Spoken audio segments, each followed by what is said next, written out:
दोस्तों, हमारे भविष्य का निर्धारण दो चीजें करती हैं। एक तो मेहनत और दूसरी किस्मत। किस्मत हमारे हाथों में नहीं होती, लेकिन मेहनत हम कर सकते हैं। और कभी कभी हमारी मेहनत के आगे किस्मत को भी घुटने टेकना पड़ता है। आज एक ऐसी ही कहानी के बारे में मैं आपको बताने जा रहा हूँ, जिसे जानने के बाद आपके मन से असफलता नामक नकारात्मक शब्द अवश्य रूप से निकल जाएगा। थॉमस एल्वा एडिसन का नाम हम सभी ने सुना है, और सुने भी क्यों ना। दुनिया के महान वैज्ञानिकों में से वो एक थे। 11 फरवरी सन 1847 को अमेरिका के ओहायो प्रांत के मिलान शहर में थॉमस एल्वा एडिसन का जन्म हुआ था। उनकी माता नैन्सी एडिसन न्यूयॉर्क शहर की रहने वाली थी, जिनका परिवार कनाडा के वियना शहर में बस गया था। वहीं उनकी मुलाकात एडिसन के पिता सैमुअल ओगडन एडिसन से हुई और दोनों ने विवाह कर लिया। सैमुअल एडिसन कनाडा के पॉलिटिकल एक्टिविस्ट थे। 1837 में अंटारियो में हुए एक असफल विद्रोह के बाद उन्हें मजबूरन कनाडा से पलायन करना पड़ा और अमेरिका में ओहायो प्रांत के मिलान शहर में शरण लेनी पड़ी। सातों भाइयों बहनों में थॉमस एडिसन सबसे छोटे थे। बचपन में स्कारलेट फीवर की चपेट में आ जाने के कारण उनकी सुनने की शक्ति धीरे धीरे कम होने लगी थी। 1854 में उनके पिता परिवार सहित मिलान छोड़कर मिशिगन के पोर्ट हेरन शहर चले आए, जो उस समय कॉमर्स एवं इंडस्ट्री का स्थानीय केंद्र था। उन्होंने वहां पर काट कबाड़ का व्यवसाय प्रारंभ किया। एडिसन पहली बार स्कूल इसी शहर में गए, पर उनकी स्कूली शिक्षा मात्र 12 सप्ताह ही चल पाई। बचपन की बीमारी के बाद एडिसन की सुनने की क्षमता काफी कम हो चुकी थी। स्पष्ट सुनाई ना देने के कारण उन्हें एक बार में कोई भी पाठ समझ नहीं आ पाता था। साथ ही जिज्ञासु प्रवृत्ति होने के कारण वो शिक्षकों से कई तरह के प्रश्न किया करते थे। उनके प्रश्नों से तंग आकर उनके एक शिक्षक ने उन्हें मंदबुद्धि करार दे दिया था। जब यह बात एडिसन की मां तक पहुंची तो उन्हें इतनी बुरी लगी कि उन्होंने एडिसन को स्कूल से ही निकाल लिया। वे एक शिक्षिका थी, तो उन्होंने एडिसन को घर पर ही पढ़ाना शुरू कर दिया। उन्हें अपने बच्चे की प्रतिभा पर पूरा विश्वास था। उन्होंने स्वयं अध्ययन पर बल देते हुए उन्हें आगे बढ़ाने की दिशा प्रदान की। मां का एडिसन पर सकारात्मक प्रभाव पड़ा और वे विभिन्न किताबें पढ़ने लगे। उनमें ज्ञान प्राप्ति की इतनी ललक थी कि वे हर विषय वस्तु की किताबें पढ़ा करते थे, ताकि अपने ज्ञान का अधिक से अधिक विस्तार कर सके, जो आजीवन उनके लिए लाभकारी रहा। विभिन्न पुस्तकें पढ़ते पढ़ते बेहद कम उम्र में ही उनकी मैकेनिकल और केमिकल प्रयोगों के प्रति रुचि जाग गई। जब एडिसन 12 वर्ष के हुए तो अपने प्रयोगों के लिए पैसा जमा करने के उद्देश्य से डेट्रॉइट के ग्रैंड ट्रक रेल रोड में कैंडी और न्यूज़पेपर बेचने लगे। आमदनी कम लगी तो अतिरिक्त आमदनी के लिए वो सब्जियां भी बेचने लगे। धीरे धीरे पैसा जमा करके उन्होंने ट्रेन के बैगेज कार में ही अपनी लेबोरेटरी और प्रिंटिंग प्रेस तैयार कर ली। वहां वे अपने 4 साथियों के साथ ग्रैंड ट्रक हेराल्ड नामक अखबार पब्लिश करने लगे और ट्रेन में ही यात्रियों को बेचने लगे। अप टू डेट न्यूज होने के कारण उनका न्यूज़पेपर चल निकला और बहुत जल्द ही यात्रियों के बीच लोकप्रिय हो गया। वे डेट्रॉइट की पब्लिक लाइब्रेरी में पढ़ाते और बैगेज कार की स्थापित अपनी छोटी सी लेबोरेटरी में विभिन्न केमिकल प्रयोग किया करते थे। एक बार ऐसे ही एक प्रयोग के दौरान उनके बैगेज कार के केमिकल लैब में आग लगी। कंडक्टर की तत्परता से तो वो बच गए, पर कान से पकड़कर ट्रेन से बाहर खींचे आने के कारण उनकी बची कुची सुनने की शक्ति भी समाप्त हो गई। इस घटना के बाद उन्हें ट्रेन से भी बाहर का रास्ता दिखा दिया गया। केमिकल लैब बंद होने के बाद प्रयोग भी बंद हो गए। एक रास्ता बंद हो चुका था, लेकिन एडिसन ने हिम्मत नहीं हारी। उन्होंने अपनी आमदनी बनाए रखने के लिए उस रूट के विभिन्न स्टेशनों पर अखबार बेचना जारी रखा। 1862 का वर्ष था।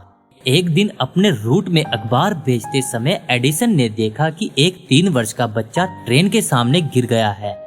उन्होंने होशियारी और साहस का परिचय देते हुए उस बच्चे की जान बचा ली। उस बच्चे का नाम जिमी मैकेंजी था और उसके पिता जेयू मैकेंजी मिशिगन के ही रहने वाले थे। वे एडिसन से इतने प्रसन्न हुए कि उन्होंने उन्हें पुरस्कार स्वरूप टेलीग्राफ ऑपरेटर करने की ट्रेनिंग प्रदान की। टेलीग्राफ ऑपरेट करने में पूरी तरह निपुण होने के बाद एडिसन को पोर्ट हार्न में ही टेलीग्राफ ऑपरेटर की नौकरी मिल गई। उसके बाद वो लगभग 5 वर्षों तक यूनाइटेड स्टेट के विभिन्न क्षेत्रों में घूम घूम कर टेलीग्राफ का कार्य करते रहे। उन्होंने मिड वेस्ट, जो उस समय टेक्नोलॉजी के साथ साथ कॉमर्स और राजनीति का मुख्य केंद्र था, के कई बड़े शहरों में काम किया। काम के बाद जब भी समय मिलता वो टेक्नोलॉजी और साइंस की पुस्तकें अध्ययन करते थे। उन्होंने टेलीग्राफी संबंधित कई पुस्तकें पढ़ी, साथ ही माइकल फैराडे की इलेक्ट्रिकल साइंस पर भी रिसर्च संबंधित कई लिटरेचर पढ़े। 1866 तक केंटुकी शहर के द एसोसिएट प्रेस में काम करते हुए वे अपने अध्ययन और प्रयोग करते रहे। इस दौरान वे प्रथम श्रेणी के टेलीग्राफर के तौर पर सामने आए। अपनी साफ हैंडराइटिंग होने के कारण उन्हें द रिसीवर के रूप में जाना जाने लगा। उस समय मास कोड कागज पर अंकित किया जाता था, किंतु तकनीक के विकास के साथ टेलीग्राफ मशीन के रिसीवर को साउंड की से सुसज्जित कर दिया गया। अब टेलीग्राफ क्लिक साउंड सुनकर सूचना को रीड करने लगा। सुनने की शक्ति का कमजोर होना अब एडिसन के काम की सबसे बड़ी बाधा बन गई। परिणाम यह हुआ कि उन्हें काम मिलना बंद हो गया। कोई काम हाथ ना होने के कारण बेरोजगार एडिसन 1867 में अपने घर पोर्ट हरन लौट आए। उस समय उनकी माता का स्वास्थ्य खराब चल रहा था। वे मानसिक रोग से ग्रस्त थी। पिता का व्यवसाय भी बंद हो चुका था। घर की तंगहाल स्थिति देखने के बाद एडिसन को महसूस हुआ कि उन्हें कुछ ना कुछ कर अपना परिवार का भविष्य सुरक्षित करना होगा। अपने कुछ करीबी दोस्तों की सलाह पर उन्होंने बोस्टन की राह पकड़ ली, जो साइंस और कल्चर का केंद्र बिंदु था। बोस्टन जाकर वे वेस्टर्न यूनियन कंपनी में काम करने लगे, जहां उन्हें संपूर्ण टेलीग्राफ कम्युनिटी को करीब से देखने का अवसर मिला, जिसमें टेलीग्राफ प्रिंटर, आविष्कारक, मैकेनिक से लेकर उद्योगपति व पूंजीपति शामिल थे। इस कंपनी में वे लगभग साल भर रहे। इस दौरान कई टेलीग्राफी मशीनों पर काम किया। टेलीग्राफ निर्माता चार्ल्स विलियम ने अपनी लेबोरेटरी में एक छोटी सी जगह उन्हें प्रदान की, जहां वे अपने प्रयोग कर सके। साथ ही कुछ पूंजीपतियों से उन्हें पूंजीगत सहायता भी प्राप्त हुई, जिसका पूरा लाभ उठाते हुए उन्होंने एक इलेक्ट्रॉनिक वोट रिकॉर्डर का आविष्कार किया, जिसे उन्हें बाद में पेटेंट भी कराया। इलेक्ट्रॉनिक वोट रिकॉर्डर वोटों की गणना मिनटों में कर देता था। एडिसन अपने इस आविष्कार से काफी खुश थे। उन्हें लग रहा था कि उनका यह आविष्कार हाथों हाथ लिया जाएगा, लेकिन उन्हें उस समय निराशा हाथ लगी जब अमेरिकी राजनीतिज्ञों ने उनके इस आविष्कार को नकार दिया। उस समय मैन्युअली वोट गणना पद्धति का नाम पुकारा जाता था, जिसे आखिरी क्षण तक प्रत्याशी के वोट को बदलने की संभावना रहती थी। किंतु इलेक्ट्रॉनिक वोट रिकॉर्डर चंद मिनटों में वोटों की गणना कर दिया करता था, जिससे यह संभावना समाप्त हो जाती थी। अपने पहले आविष्कार की असफलता पर एडिसन निराश नहीं हुए, बल्कि उन्होंने स्वीकार किया कि उनसे अपने आविष्कार की उपयोगिता का आकलन करने में भूल हो गई है, और उन्होंने निश्चय किया कि भविष्य में वे ऐसा कोई भी आविष्कार नहीं करेंगे जिसका कोई उपयोग ना करना चाहे या खरीदना ना चाहे। उन्होंने मार्केट की डिमांड के अनुसार कोई भी नया आविष्कार करने का निर्णय कर लिया। 1869 के मध्य उन्होंने न्यूयॉर्क का रुख कर लिया। जब वो न्यूयॉर्क पहुंचे तो पैसों की तंगी से जूझ रहे थे। उस वक्त उनके दोस्त फ्रैंकलिन, जो सैम्यूल लास गोल्ड इंडिकेटर कंपनी में टेलीग्राफ इंजीनियर थे, फ्रैंकलिन ने उनकी मदद की और उन्हें कंपनी में एक कमरे में सोने की इजाजत दे दी। एडिसन ने एक दिन कंपनी की प्रिंटिंग मशीन रिपेयर की और उन्हें वहां प्रिंटिंग मशीन में मेंटेनेंस का काम मिल गया।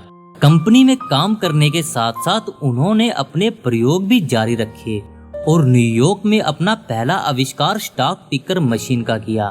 यह एक यूनिवर्सल स्टॉक प्रिंटर था, जिसमें एक साथ कई स्टॉक टिकर को ट्रांजैक्शन और सिंक्रोनाइज करने की क्षमता थी।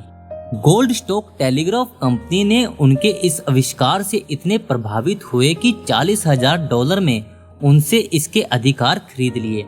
उस समय एडिसन की उम्र मात्र 22 साल थी। यह पहला अवसर था जब उन्हें अपने आविष्कार के लिए पैसे प्राप्त हुए थे। अपनी इस सफलता को देख उन्होंने कंपनी की जॉब छोड़ दी और अपना पूरा समय अपने आविष्कारों और प्रयोगों में लगाने लगे। वे टेलीग्राफ संबंधी कई प्रोजेक्ट एवं पार्टनरशिप में शामिल हुए। उन्होंने 1869 में फ्रैंकलिन एल पॉप और जेम्स एशले के साथ मिलकर पॉप एडिसन एंड कंपनी की स्थापना की। अपनी इस कंपनी में उन्होंने टेलीग्राफ डिवाइस में कई सुधार किए और उनका पेटेंट कराया। 1870 में उनकी कंपनी का गोल्ड एंड स्टॉक कंपनी के साथ विलय हो गया। अपनी इस सफलता के बाद उन्होंने मैरी सेथविल के साथ विवाह कर लिया, जिससे उन्हें 3 संतानें हुई। विवाह उपरांत भी एडिसन अपना अधिकांश समय लेबोरेटरी में ही गुजारा करते थे। 1873 में उन्होंने वेस्टर्न इलेक्ट्रिक्स कंपनी के लिए क्वाड्रुप्लेक्स टेलीग्राफ का निर्माण किया, जिसके बाद उन्होंने वेस्टर्न इलेक्ट्रिक्स कंपनी के साथ एक डील साइन की, जिसके तहत मल्टीपल टेलीग्राफी के संबंध में समस्त प्रोजेक्ट उनकी कंपनी अमेरिकन टेलीग्राफ वर्क्स को ही मिले। यह उनका उस समय तक का सबसे सफल आविष्कार था, जिससे उन्हें आर्थिक रूप से दृढ़ कर दिया और उन्होंने 1876 में न्यू जर्सी के मेनलो पार्क में अपनी पहली रिसर्च लैबोरेटरी स्थापित की, जो कि साइंटिफिक उपकरणों से युक्त थी। वहां उन्होंने कई प्रशिक्षित सहायकों और मैकेनिकों को हायर किया, जो उनके निर्देशन में कार्य किया करते थे। यह लैबोरेटरी एडिसन के आविष्कारों की फैक्ट्री थी, जहां वे घंटों लगातार काम करते रहते थे। मेनलो पार्क स्थित इस लैबोरेटरी में उन्होंने कई बड़े आविष्कार किए। 1877 में उन्होंने कार्बन टेलीग्राफ ट्रांसमिशन का आविष्कार किया, जिसके कारण टेलीफोन का व्यवहारिक उपयोग संभव हो सका। ग्राहम बेल टेलीफोन का आविष्कार कर चुके थे, लेकिन जब तक एडिसन ने कार्बन टेलीफोन ट्रांसमिशन का आविष्कार नहीं किया था, उनका व्यवहारिक उपयोग असंभव था। इस आविष्कार के संदर्भ में दोनों का नाम साथ साथ लिया जाता है। एडिसन ने ट्रांसमीटर का आविष्कार किया और ग्राहम बेल ने रिसीवर का। कार्बन ट्रांसमीटर की तकनीक पर बाद में रेडियो और माइक्रोफोन का आविष्कार हुआ। टेलीफोन और टेलीग्राफ के साथ किए गए प्रयोग उन्हें फोनोग्राफ के आविष्कार की ओर ले गए और उन्होंने 1877 में फोनोग्राफ का आविष्कार किया। यह एक ऐसा उपकरण था जो आवाज को रिकॉर्ड कर पुनः प्ले कर सकता था। इस आविष्कार ने एडिसन को विश्व विख्यात कर दिया। 1878 में उन्होंने फोनोग्राफ की बिक्री के लिए एक कंपनी की स्थापना की, किंतु प्रारंभिक बिक्री का ग्राफ कम रहने के कारण उन्होंने लगभग 1 दशक के लिए उस पर से ध्यान हटा लिया और अपने अगले प्रोजेक्ट पर ध्यान केंद्रित कर लिया। यह प्रोजेक्ट था विद्युत बल्ब। एडिसन के पहले ही विद्युत बल्ब का आविष्कार हो चुका था, लेकिन उस समय तक उसका व्यवहारिक उपयोग संभव नहीं हो पाया था। 15 नवंबर 1878 को एडिसन ने न्यूयॉर्क के कई निवेशकों के साथ मिलकर the Edison electric light company की स्थापना की, जिसमें जीपी मॉर्गन भी शामिल थे। 1879 में उन्होंने कार्बन फिलामेंट का उपयोग कर इलेक्ट्रिक बल्ब का निर्माण किया और उसे पेटेंट कराया। यह बल्ब लगभग 13.5 घंटे प्रकाशित रहा। एडिसन अपने प्रयोग अनवरत करते रहे और एक पूर्ण इलेक्ट्रिसिटी जनरेशन एवं डिस्ट्रीब्यूशन सिस्टम का निर्माण किया और साथ ही सभी आवश्यक उपकरण जैसे dynamo, conductor, fuse, meter, socket और कई अन्य उपकरण भी डिजाइन किए। 1884 में लंबी बीमारी के बाद एडिसन की पत्नी की मृत्यु हो गई। अपनी पत्नी की मृत्यु एक उपरांत एडिसन ने मेनेनो पार्क छोड़ दिया और 1886 में मीना मिलर के साथ दूसरा विवाह कर वेस्ट ऑरेंज लेवेलिल पार्क स्थित घर में निवास करने लगे। वेस्ट ऑरेंज में उन्होंने एक सर्व सुविधा युक्त लेबोरेटरी का निर्माण किया, जहां मशीन शॉप, लाइब्रेरी, फोनोग्राफ व फोटोग्राफ के पृथक विभाग, मेटलर्जी, केमिस्ट्री और गैल्वेनोमीटर टेस्टिंग के लिए पृथक लैब थे। पहले कुछ सालों तक यह लेबोरेटरी इलेक्ट्रिक्स लाइटिंग कंपनी के लिए रिसर्च का केंद्र थी, लेकिन एडिसन यहां नए प्रोडक्ट पर रिसर्च करना चाहते थे। 1890 के पूरे दशक वे अपनी लेबोरेटरी में और न्यू जर्सी की आयरन माइंस में आयरन और माइनिंग की तकनीकी खोजते रहे। फोनोग्राफ पर काम करने के साथ साथ वे मोशन पिक्चर पर भी काम कर रहे थे। उन्होंने फिल्म बनाने से लेकर मोशन पिक्चर के रूप में प्रदर्शित करने के लिए आवश्यक सिस्टम और समस्त उपकरणों का आविष्कार किया। 1891 में पहली बार मोशन पिक्चर का प्रदर्शन किया गया और उसके 2 साल बाद फिल्मों का निर्माण व्यावसायिक तौर पर प्रारंभ हुआ। 1920 के बाद से एडिसन अपने कार्यों को धीरे धीरे विराम देने लगे। वे 80 वर्ष के हो चुके थे। अपना 1093 और आखिरी पेटेंट उन्होंने एक ऐसे उपकरण का कराया जो इलेक्ट्रोप्लेटिंग की प्रक्रिया के पदार्थ को थाम कर रखता है। उसके उपरांत वे अपना अधिकांश वक्त अपनी पत्नी के साथ फ्लोरिडा के फोर्ट मेयर स्थित विंटर रिसोर्ट में व्यतीत करने लगे। वहीं उनकी दोस्ती हेनरी फोर्ड से बढ़ने लगी और उन्होंने उनके लिए कई इलेक्ट्रिक ट्रेन से लेकर प्राकृतिक रबड़ का घरेलू स्रोत तलाश करने संबंधित प्रोजेक्ट सहित कई आविष्कार किए। थॉमस एडिसन लंबे समय से डायबिटीज से पीड़ित थे। 18 अक्टूबर 1931 को 84 वर्ष की उम्र में वो वेस्ट ऑरेंज के विलियन स्थित घर पर उनकी मृत्यु हो गई।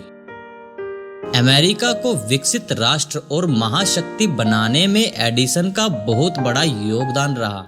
तो दोस्तों, आपको हमारी ये थॉमस एल्वा एडिसन की स्टोरी कैसी लगी? आप अपने कमेंट्स के द्वारा हमें जरूर बताएं और हमारे चैनल को सब्सक्राइब करें और बेल का आइकन जरूर दबा दें ताकि जब भी मैं कोई नई वीडियो डालूं तो आपको अपडेट मिल जाए। तो मिलते हैं नई वीडियो के साथ।